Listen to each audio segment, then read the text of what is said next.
Hello student, we are providing Centennial online classes as we are working from home. Today I will discuss class 12th chemistry chapter 8 D and F block elements. And today topic is F block elements. F block elements.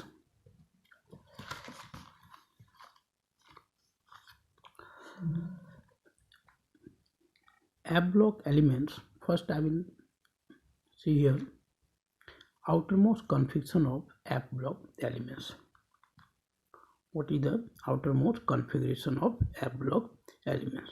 So outermost configuration of F block elements will be here the n-2 F1 to 14, n-1 D 0 to 1 and ns2. This is the outermost configuration of F block elements.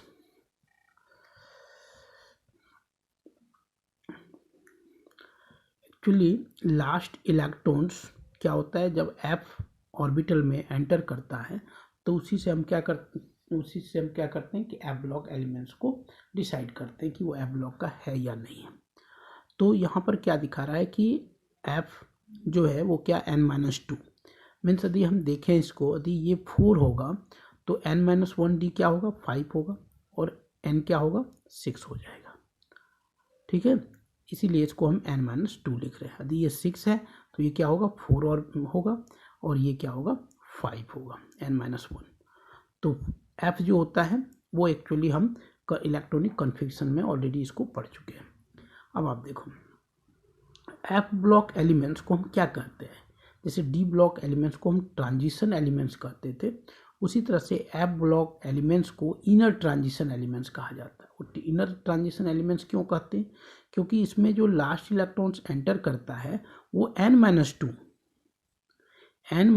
में electrons enter करता है, इसलिए इसको कहते हैं inner transition elements. अब f block में block elements को हम 2 सीरीज में डिवाइड कर दिए। कौन कौन सा series? First is lanthanoid series, lanthanoid series elements. Lanthanoid series elements इसको इसलिए कहा जाता है क्योंकि इस सीरीज का फर्स्ट एलिमेंट जो है वो क्या है लेंथेनम है, और जो प्रॉपर्टीज ऑफ एलिमेंट्स है वो क्या होता है सिमिलर होता है लेंथेनम से, इसीलिए हम इसको लेंथेनॉइड सीरीज एलिमेंट्स कहते हैं। अब आप देखो, यदि हम लेंथेनॉइड सीरीज एलिमेंट्स का आउटरमोस्ट कन्फिग्रेशन देखें तो यहाँ क्या निकल के आता है 4F1 to 14, 5D 0 to 1 and 6S2. This is the lanthanoid series का क्या है आउटरमोस्ट कन्फिग्रेशन है। अब आप देखो इस लेंथेनॉइड सीरीज में जो एलिमेंट्स बिलोंग करता है वो क्या क्या है, तो आप क्या पाओगे कि लेंथेनम जिसका कि एटॉमिक नंबर कितना होता है 57, लेकिन 57 इस सीरीज का फर्स्ट एलिमेंट्स नहीं है। यदि एफ ब्लॉक का इस सीरीज का पहला एलिमेंट्स है, लेकिन एफ ब्लॉक का यदि फर्स्ट एलिमेंट देखा जाए तो वो क्या होता है सीरियम होता है, जिसका एटॉमिक नंबर क्या होता है 58। और जो लास्ट एलिमेंट्स है वो क्या होता है लुटेटियम Lu, जिसका एटॉमिक नंबर होता है 71। तो लेंथेनॉइड सीरीज में लेंथेनम टू लुटेटियम एलिमेंट्स होता है, ये आपका एलिमेंट। तो आपको जो लर्न करके रखना है first elements and last elements of the lanthanoid series, कि फर्स्ट एलिमेंट्स कौन है और लास्ट एलिमेंट्स कौन है इसका। तो ये चीज़ें आपको लर्न होनी चाहिए। Next one I will see here the atomic size of lanthanoid series elements. Atomic size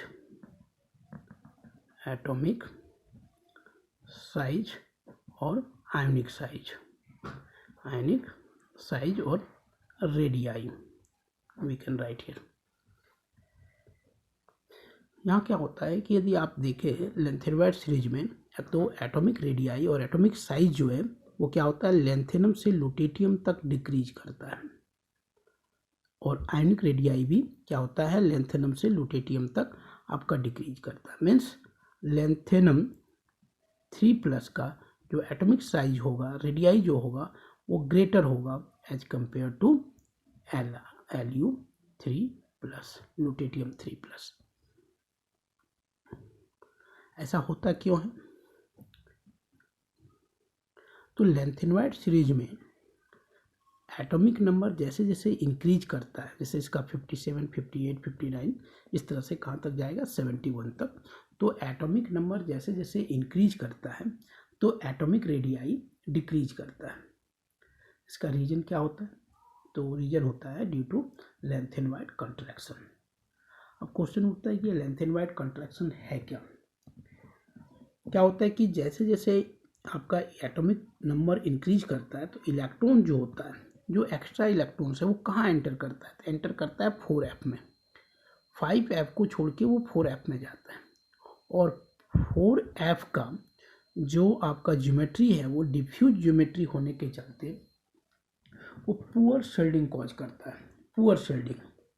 अब जब पुअर शेल्डिंग कॉज करेगा तो न्यूक्लियर चार्ज क्या होगा, ग्रेजुअली इंक्रीज करते चला जाएगा, क्योंकि एटॉमिक नंबर इंक्रीज कर रहा है तो नंबर ऑफ प्रोटॉन इंक्रीज कर रहा है। Means effective nuclear charge gradually क्या हो रहा है, इंक्रीज कर रहा है बाय यूनिट 1। और पुअर शेल्डिंग कॉज कर रहा है, 4f क्या कर रहा है, पुअर शेल्डिंग कॉज कर रहा है। इसके चलते क्या होता है कि एटॉमिक रेडियाई ग्रेजुअली छोटा होते चला जाता है। इस फिनोमेना को हम क्या कहते हैं, लेंथेनवाइड कंट्रैक्शन। अब इसको हम कैसे डिफाइन कर सकते हैं? तो डिफाइन कर सकते हैं कि as atomic number increases from lanthanum to lutetium, atomic radii gradually decreases and this phenomena is called lengthenwide contraction। अब क्वेश्चन उठता है कि what is the cause of lanthanide contraction. तो हमने अभी आपको बताया कि कॉज क्या है इसका, कि लेंथेनवाइड कंट्रैक्शन इसलिए होता है क्योंकि एटॉमिक नंबर बढ़ने के साथ साथ इलेक्ट्रॉन्स एंटर किस में होता है, पहले 4f में होता है, 4f में। और 4f का ज्योमेट्री क्या होता है, डिफ्यूज ज्योमेट्री होने के चलते वो आउटर मोस्ट ऑर्बिटल को शील्ड नहीं कर पाता, स्क्रीन नहीं कर पाता है। तो न्यूक्लियर चार्ज जो 6s2 इलेक्ट्रॉन्स है उस पर ग्रेटर लगने लगता है। जैसे जैसे इफेक्टिव न्यूक्लियर चार्ज बढ़ता है तो न्यूक्लियर चार्ज 6s2 पर क्या होता है, ग्रेटर लगता है। और ग्रेटर न्यूक्लियर चार्ज लगने के चलते क्या होता है, एटॉमिक रेडियाई ग्रेजुअली डिक्रीज कर जाता है, एटॉमिक रेडियाई डिक्रीज करता है। तो ये इसका रीजन होता है। रीजन क्या होता है, एक बार फिर से आप समझ लो कि जैसे जैसे एटॉमिक नंबर क्या होता है, इंक्रीज करता है तो इलेक्ट्रॉन्स क्या होता है, 4f में जाने लगता है। और 4f पुअर शील्डिंग कॉज करता है, पुअर शील्डिंग, जिसके चलते क्या होता है कि ग्रेटर न्यूक्लियर चार्ज अप्लाई होने लगता है किस पर, आउटर मोस्ट ऑर्बिटल 6s2 पर। तो जब ग्रेटर न्यूक्लियर चार्ज लगेगा तो एटॉमिक रेडियाई क्या होगा, ग्रेजुअली डिक्रीज करेगा, छोटा होते चला जाएगा। और जब एटॉमिक रेडियाई ग्रेजुअली डिक्रीज करेगा तो जिससे एटॉमिक साइज भी क्या होगा, छोटा होगा। इसीलिए उसको हम कहते हैं लेंथेनवाइड कंट्रैक्शन। और बेसिक रीजन इसका यही होता है। अब होता है कि कॉन्सिक्वेंसेस ऑफ लेंथेनवाइड कंट्रैक्शन। तो दो कॉन्सिक्वेंसेस यहाँ पर है लेंथेनवाइड कंट्रैक्शन का। पहला कॉन्सिक्वेंसेस क्या है कि due to lanthanide contraction second series and third series of the D block elements. D block elements में आपने पढ़ा होगा कि हम क्या होता है कि एटॉमिक रेडियाई यदि आप देखें तो फर्स्ट सीरीज का एटॉमिक रेडियाई का ग्राफ ये बनता है। मीन्स पहले क्या होता है, up to middle element decrease करता है, देन फर्दर इंक्रीज करता है। यदि आप सेकेंड सीरीज का देखें तो सेकेंड सीरीज का भी सेम ऐसे ही बनेगा। पहले क्या होगा, मिडिल हाफ तक डिक्रीज करेगा, देन फर्दर इंक्रीज करेगा, this is the second series. और थर्ड सीरीज का एटॉमिक रेडियाई क्या होता है, वहाँ भी सेम फिनोमेना होता है, लेकिन जो आपका ग्राफ होता है वो एक दूसरे का ओवरलैप करता है।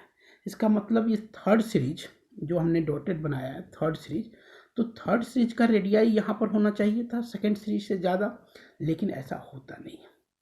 Second series and third series का atomic radii, third series elements of the D block and second series elements of the D block का क्या रेडियाई होता है, ऑलमोस्ट सिमिलर होता है ड्यू टू लेंथेनवाइड कंट्रैक्शन, क्योंकि थर्ड सीरीज में lanthanide contraction develop हो जाता है। इसलिए एटॉमिक रेडियाई ग्रेजुअली क्या होता है, डिक्रीज कर जाता है और रेडियाई ऑलमोस्ट सिमिलर हो जाता है second series and third series. This is the first consequences of lengthened contraction. The second series and third series elements of the D block are D block have the same atomic radii due to lengthened contraction. Second consequences क्या है कि zirconium Zr and hofmanium हम क्या पाते हैं कि दोनों का जो प्रॉपर्टीज होता है वो सिमिलर होता है, जबकि दोनों का एटॉमिक रेडियाई में काफ़ी डिफरेंस है. दोनों अलग अलग सीरीज का एलिमेंट्स है, लेकिन दोनों का प्रॉपर्टी जो होता है वो क्या होता है, सिमिलर होता है. क्यों सिमिलर होता है, तो due to lengthened contraction atomic radii of zirconium and hafnium are almost similar. क्या होता है, ऑलमोस्ट सिमिलर हो जाता है, एग्जैक्ट सिमिलर नहीं, ऑलमोस्ट सिमिलर हो जाता है. और सारी प्रॉपर्टीज आप जानते हो कि एटॉमिक रेडियाई के ऊपर डिपेंड करता है. Therefore both zirconium and hafnium having the similar properties due to lengthened contraction, because zirconium and hofmanium both having the similar atomic radii due to lengthened contraction. Okay, thank you. In next video I will discuss next topic of this chapter.